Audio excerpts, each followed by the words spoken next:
I'm going to do an introduction to Frederick Douglass. And I think what I'm going to do is give you a sense of Douglass in the 19th century.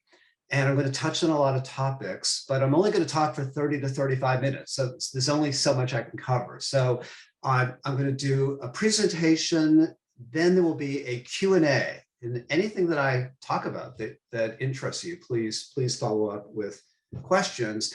And after the Q&A, I have a workshop sort of thing we can do that I think will be useful for your classrooms. And I hope that all of the stuff that I do over the next half hour or so is useful for your classroom.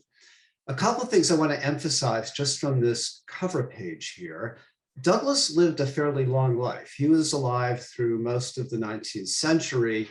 The Douglass that we tend to talk about in the classroom was pre-Civil War, but there's a whole post-Civil War period that I'm going to touch on as well. Something else I want to emphasize from this cover page is that I think that teaching images of Douglass would be a great thing to do in the classroom. And I'm going to be talking about why as I go through this presentation. But basically, Douglass staged his photographs. So in a way, they're acts of autobiographical revelation or presentation. And I think students love images and they're widely available. And there's going to be some you could use here and others that you can easily find. So I'll be saying more about that. And at the bottom here is my email address. If there's things you want to ask me about at any point, I'm happy to respond. I'm a quick responder on email, as Elizabeth knows. So I want to start with this image of Donald Trump, and I don't mean to be disrespectful at all. I'm actually going to make a point here about nonpartisanship. So Donald Trump said about Frederick Douglass in February 2017 that Douglass is an example of somebody who's done an amazing job and is being recognized more and more, I notice. And the thing I want to emphasize here is that everyone loves Frederick Douglass. People on the left, people on the right, people in the center. And Douglass has become canonical. There's a danger with canonicity that you kind of lose a sense of the edginess of what can be actually threatening or even revelatory about a writer once that writer or figure has become domesticated as part of the canon. So part of what I'll be emphasizing over the next 30 minutes are some of the things that Douglass had to say that are very provocative. And that's certainly going to be important to next week as well. But there's also things that Douglass said that I think speak to all of us right now, whatever our party and political affiliations. So I'm going to be giving you three Douglass chronologies, or three parts of a chronology, kind of break it up so I can talk about it. So this is part one, a chronology of Douglass before the Civil War. And I'm going to highlight things. I'm not going to read every word. So Douglass was born into slavery, and he was an enslaved person for 20 years. So that's important to know. He went back and forth between the Eastern Shore and Baltimore and was much happier in Baltimore in the city than in the Eastern Shore. He escapes from slavery disguised as a sailor, changed his name from Frederick Bailey to Frederick Douglass, married the free Black Anna Murray, who he met in Baltimore, and she came along with him as he escaped. They made their way to New Bedford, Massachusetts. So Douglass is living in Massachusetts for a while. In 1841, Douglass attends an anti-slavery convention in Nantucket, a seacoast town in Massachusetts. William Lloyd Garrison, the famous white abolitionist leader of the Massachusetts Anti-Slavery Society, is there. He hears Douglass speak. He's blown away. He hires him as a lecturer for his organization. And this changes Douglass's life, really, because he becomes a celebrity spokesperson for this organization. People said about Douglass that he was so eloquent, he never could have been a slave. part of the reason Douglass published the narrative of the life of Frederick Douglass was to show that he had been a slave, to talk about his life history as a slave. It was incredibly popular. It sold about 10,000 copies at the time, which was a lot. And because of its popularity, Douglass, who was an escaped person from slavery, had to flee to the British Isles, because otherwise he would have been caught by fugitive slave catchers and brought back to my home state of Maryland, which at the time was a slave state. So these are Douglass's core beliefs as a Garrisonian abolitionist for these 4 years. And I'm going to talk about this again next week when we talk more extensively about the narrative. He believed in nonviolence. Moral suasion is what Garrison called it. And Douglass is going to change his mind on that. And that's where I think he becomes more threatening. And I'll talk about that more in a minute. He also believed that the Constitution is a pro-slavery document. And I think this is really, really important, because if you've been reading about the controversy around critical race theory, critical race theorists argue that all of the documents that founded the nation were inherently racist, and we need to face up to that.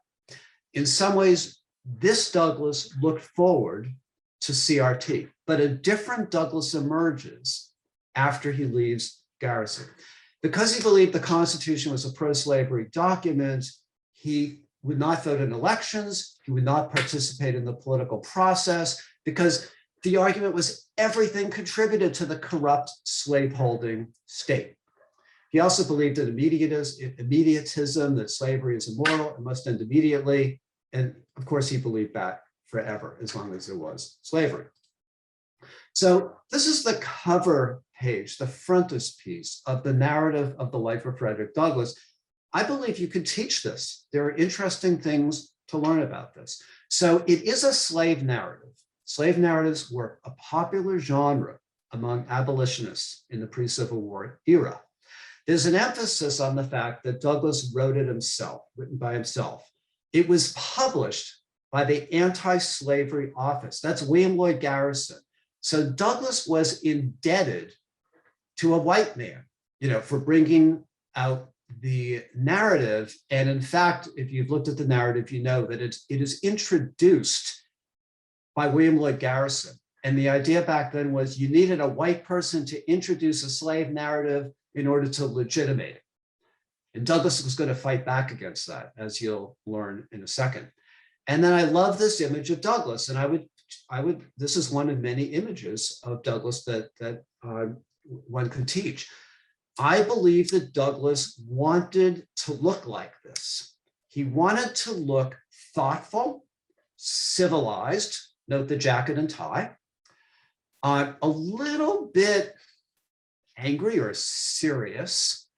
And the reason he wanted this is that there were stereotypes in the culture about the so-called Black savage. So he wanted to counter that. And I'm going to talk more about that in a second. But this is what people saw in 1845. So as I said, Douglass, to escape fugitive slave hunters, ran off or sailed off to the British Isles. He ended up at first in Ireland. He met a man named Richard Webb, who was a publisher. And Richard Webb brought out 2 editions of the narrative that Douglass helped him to edit.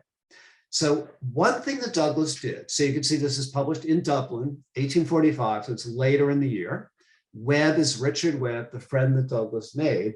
What Douglass did is he said, I don't want William Lloyd Garrison introducing the narrative. I'm going to introduce it. So that's one of the major changes he made. Douglass introduces himself. What Douglass didn't realize is that Richard Webb came up with his own image for Douglass. So you see this engraving here. And let me tell you, Douglass was infuriated by this. He thought it made him look like a British dandy. If you saw the original, you'd see that he looks light complected. He thought it made him look almost white to the eye, which it doesn't in this reproduction. He didn't like that there was a hint of a smile. And so he let Richard Webb have it. And there's a second edition that Webb brought out in 1846. Again, Douglass trying to control the image of himself. And here he is now looking serious, looking civilized, looking, you could argue, more African American. And this is the image that he wanted. So Douglass, while he is abroad, is bought out of slavery by his British supporters. And I have to tell you, the British loved him then and they still love him now. A lot of the major Douglass scholarship is done in England and in Scotland and in Ireland. And there's statues of Douglass in Ireland. William Lloyd Garrison, the white abolitionist, was angry at Douglass for buying himself out of slavery or for allowing himself to be purchased out of slavery. He said that legitimates slavery. Douglass said back to him pragmatically, I want to come back to the United States and not worry about being captured by fugitive slave hunters. So he comes back to the United States and further infuriates Garrison by opening his own anti-slavery newspaper, the North Star, starting late 1847. William Lloyd Garrison was the editor of The Liberator, which at the time was the most popular anti-slavery newspaper, but Douglass wanted a Black paper with Black voices. In 1850, Douglass formally breaks with Garrison in a series of speeches. And I'll say a little bit more about that in a second. And he also, in the wake of the Compromise of 1850, which extended slavery further and strengthened the fugitive slave law, said, I think Blacks have a right to use militant politics or violence to resist slavery. So he breaks from Garrison on that as well. And next week, we'll talk about what's the slave is the 4th of July, when Douglass says, what, you don't like violence? Look at the American revolutionaries. They use violence. We abolitionists are in their tradition. Douglass published a second autobiography on his own, apart from William Lloyd Garrison, called My Bondage and My Freedom, about 2 times longer than the narrative. In 1857, I mentioned this because at least one person wanted me to say something about the Dred Scott case. The Dred Scott case, the Supreme Court ruled that Blacks have no rights that whites are bound to respect, and that Blacks could never become US citizens. Douglass, in an 1857 speech on the case, declared, ironically, that he was delighted with the decision because he thought it was so ludicrous. He thought it would be rejected by the American people. Douglass tended to be an optimist. And if you look at that speech, which you can find online, you might be saying, what is he talking about? This is not a decision to celebrate.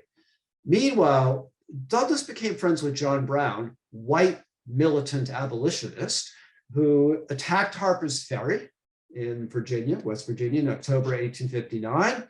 And several dozen people were killed. Brown wanted the attack on this federal arsenal to inspire a slave revolt throughout the South.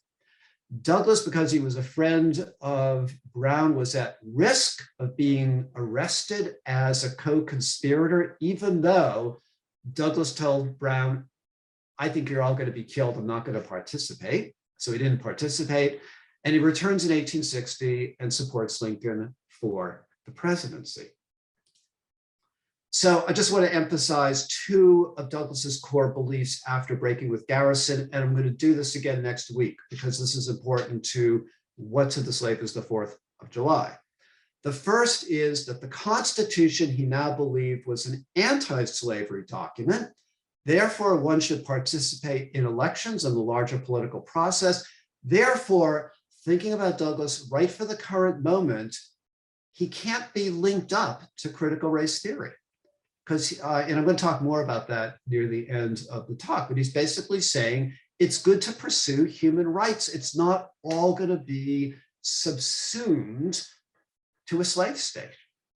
And he also argues against Garrison, who remained a peace person, that anti-slavery violence in some instances is a proper response to the violence of slavery. And there's even a speech that Douglass gave in which he was celebrating that a fugitive slave hunter was killed by abolitionists and was unable to recapture the escaped formerly enslaved person.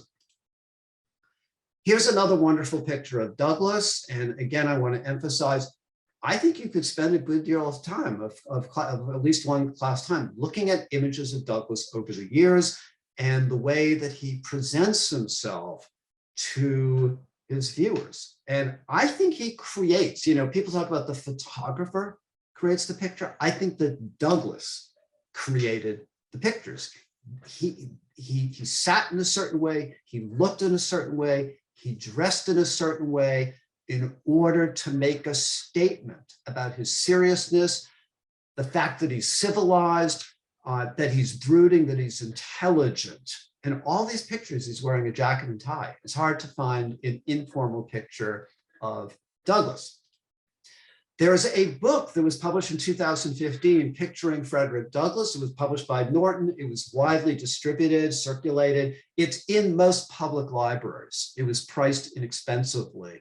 If you want to teach images of Douglass, I'd recommend hunting down this book because you'll get more ideas for images, and they also contextualize some of the images. Their argument is that Douglass was the most photographed man in 19th century America.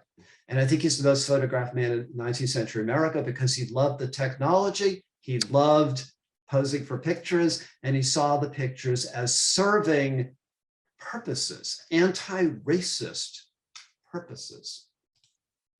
This is the frontispiece to his second autobiography, My Bondage and My Freedom.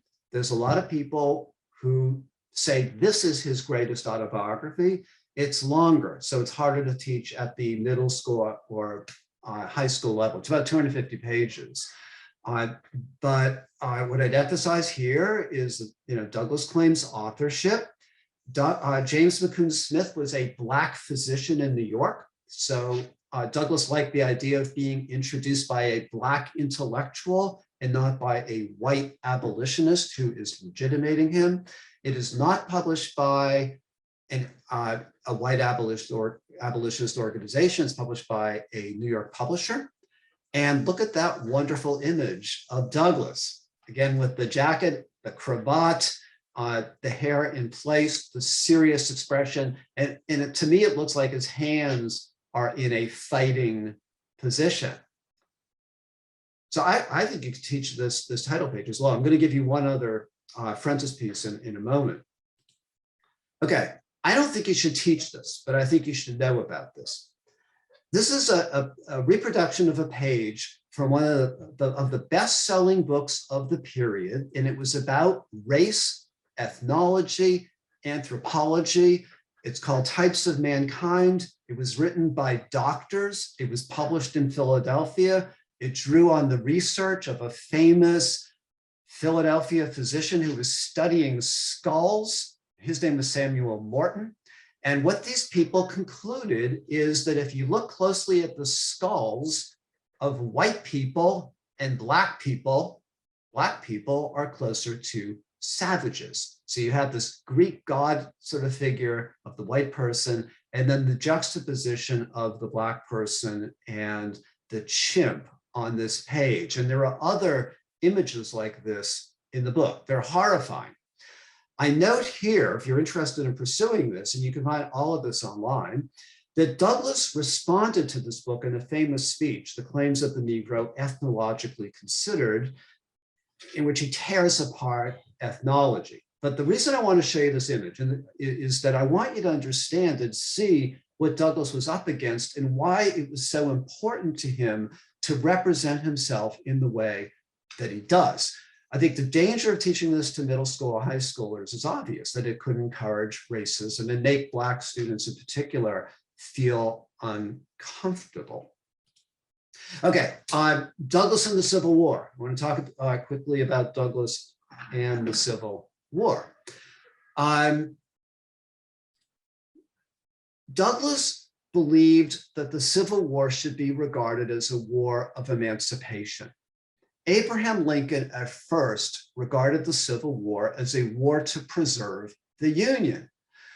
Frederick Douglass compared Abraham Lincoln to Jefferson Davis, the leader of the Confederacy, because after supporting him, he was so frustrated that Lincoln hadn't made the war into a war of emancipation. And arguably, he didn't really do that until the Emancipation Proclamation of January 1863.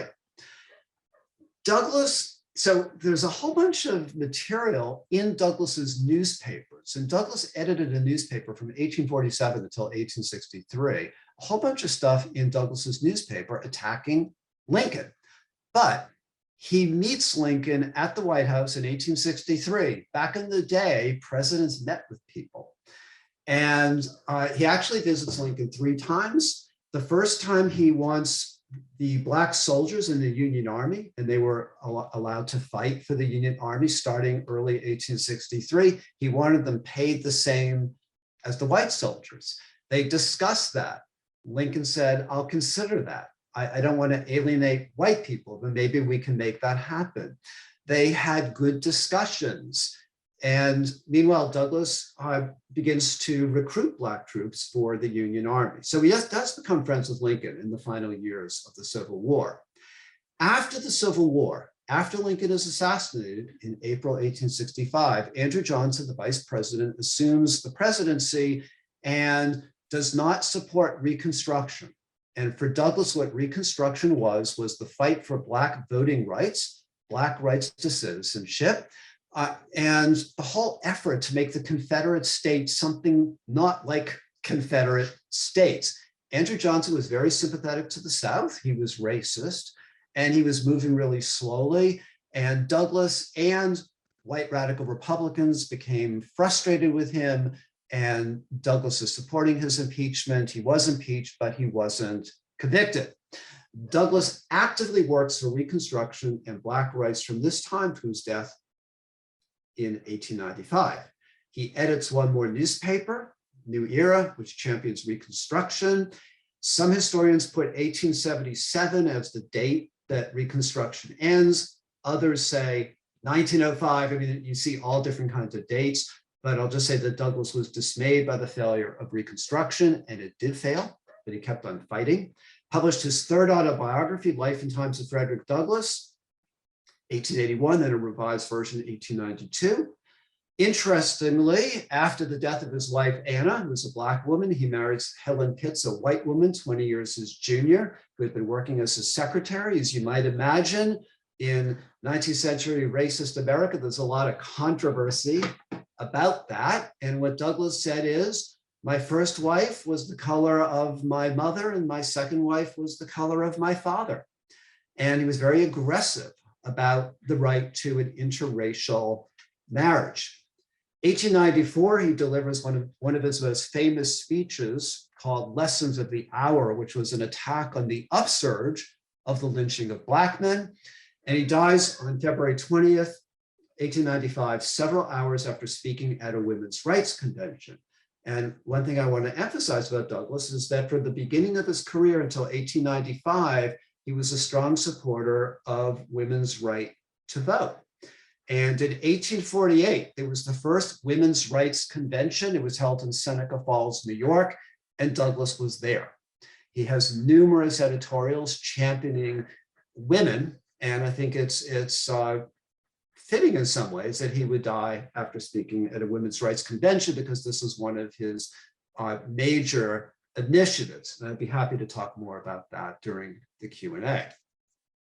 So here's a famous picture of Lincoln, where my arrow is, giving his second inaugural address on March 4th, 1865. This is his "With Malice Toward None" speech. I have several historian friends who say that Frederick Douglass is in the second row, somewhere around here. If you can find this image at the Library of Congress website, you could blow it up. I'm not 100% convinced.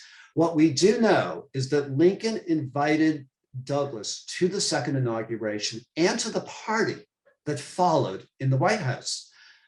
Douglass tried to go to the party and was stopped by security guards because they weren't going to let a Black man into the White House.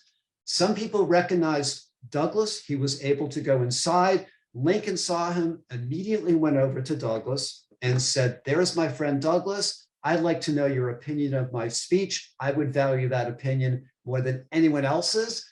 Douglass said it was great. Lincoln said he was really gratified. Then Lincoln went off to visit with other people. But it's a moment that Frederick Douglass writes about in his final autobiography. This is my recent book. It's the cover. It has everything you need to know about Frederick Douglass and Reconstruction. It is attractively priced. It's just a joy to read, et cetera, et cetera. So I recently gave a talk to high school students in Birmingham, England, which I did obviously on Zoom. And I told these students who were at a somewhat elite prep school, I said, when you publish a book, don't be bashful.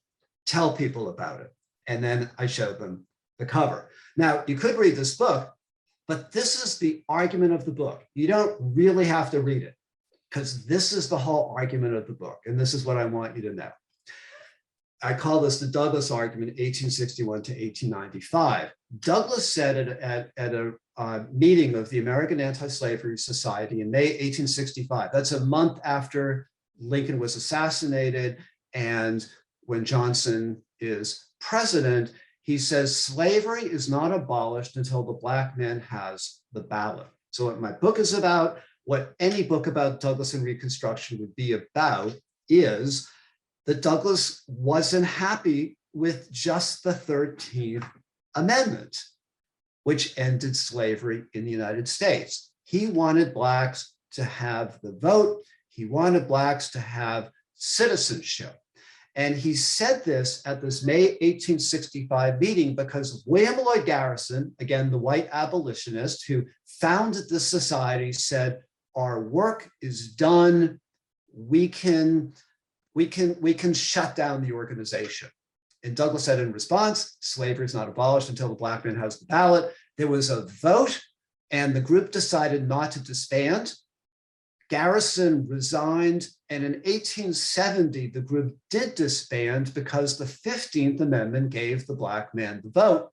But then there's the problem that going into the 1870s and beyond, it became almost impossible for Black men to vote until the late 1950s and early 1960s. So that's what Douglass is working on for the rest of his life, is kind of trying to make Reconstruction work. And in a way, metaphorically, to end slavery, even though slavery literally had been ended by the 13th Amendment. This is Douglass posing for pictures, and I would argue, again, creating a self-representation in the 1880s. These pictures are from negatives at the Library of Congress, again, looking serious. According to the people who did the book that I put on screen, Picturing Frederick Douglass, there is only one picture out of over 200 of Douglass smiling. He didn't want to be seen smiling on camera until things were going well in the United States. This is the cover page of Douglass's final autobiography, first edition 1881, revised edition 1892. This is from the revised edition. It is introduced by George Ruffin, who was a Black lawyer. I love this book. Douglass tells the story of his life from the Civil War on, in addition to everything else you see in the early autobiographies. Unfortunately, it is 650 pages, which has led a lot of people to not want to read it. Douglass has a frontispiece photograph with the autobiography. And again, you can see a picture that to me seems staged, serious, looking off somewhere, again, the jacket and the tie, and looking thoughtful, looking like anything but the stereotype of the Black savage. And this is important at this time because Black men were being lynched on the grounds that they were savagely raping white people. And Douglass was challenging that. This is the front page of the pamphlet version of this famous speech that Douglass gave, attacking the upsurge of lynching. The image here draws on that photograph that I just showed you. The speech talks about the horrors of lynching, but I want to show you the closing words of this speech, that, is just so, suggests horror and anger over what is happening to Black men. He actually ends optimistically and with hope. And I've been working on Douglass for about 30 years. And this is one of the things I really love about him, that there always is this sense of hope. So I'm going to read this quickly. Put away your race prejudice, banish the idea that one class must rule over another, recognize the fact that the rights of the humblest citizen are as worthy of protection as those of the highest, and your problems will be solved in whatever may be in store for it in the future, whether prosperity or adversity, whether it shall have foes without or foes within, whether there shall be peace or war, based upon the eternal principles of truth, justice, and humanity, and with no class having any cause of complaint or grievance, your republic will stand and flourish forever. Now, he does use the word your, but I think he's thinking of our as well. And it's this wonderful multiracial vision of the possibilities of the United States at a time when lynching is at this peak. Pretty much in the 1890s. I want to look at a few other things quickly, and I'm going to stop and for questions. But I just want to say a few words about Douglass in the 20th century.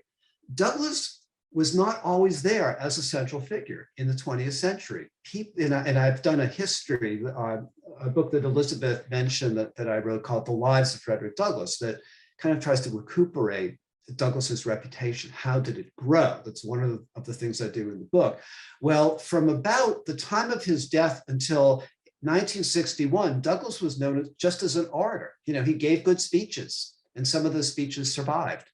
In 1961, Benjamin Quarles, who is a great Douglass scholar, brought out the first edition of the narrative of the life of Frederick Douglass since 1850 or thereabouts. So this is a classic canonical text that no one really read for 110 years.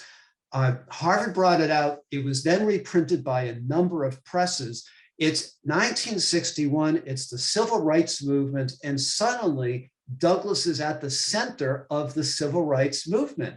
Martin Luther King is quoting Douglass. Malcolm X is quoting Douglass.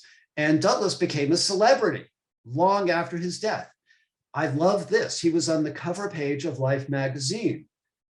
Most of you are probably too young to remember Life magazine, but everyone subscribed to Life magazine. It was a photojournalist magazine that you would get once a week. And there Douglass was on the cover several months after the assassination of Martin Luther King, on the anniversary of Kennedy's assassination. And there's a long, fascinating article in Life magazine about Douglass's history and about his importance to American history and American culture. Then I have Douglass at the present moment, and I suggest that you might want to read some of my recent op-eds on Douglass and voting rights, Douglass and critical race theory, Douglass and the abuses of executive power. I am hardly alone in looking back to Douglass as a way of thinking about the present moment. The big biography of Douglass that was published a few years ago by David Blight refers to Douglass as a prophet, someone who looked forward to some of the issues that we're facing now. But all of these are online. You can find links at my website. And I basically talk about Douglass's concerns about the abuses of executive power. That's in the Time magazine piece online. Douglass as someone who raises questions about critical race theory, even as some critical race theorists like to say Douglass is one of them. And Douglass is someone who raises questions about voting suppression. And again, I'm not alone in talking about Douglass in this way. So I'm going to stop in a second, but I just want to kind of look ahead to after the Q&A. I want to talk briefly about the opening of Douglass's 1845 narrative. I want to talk briefly about the appendix.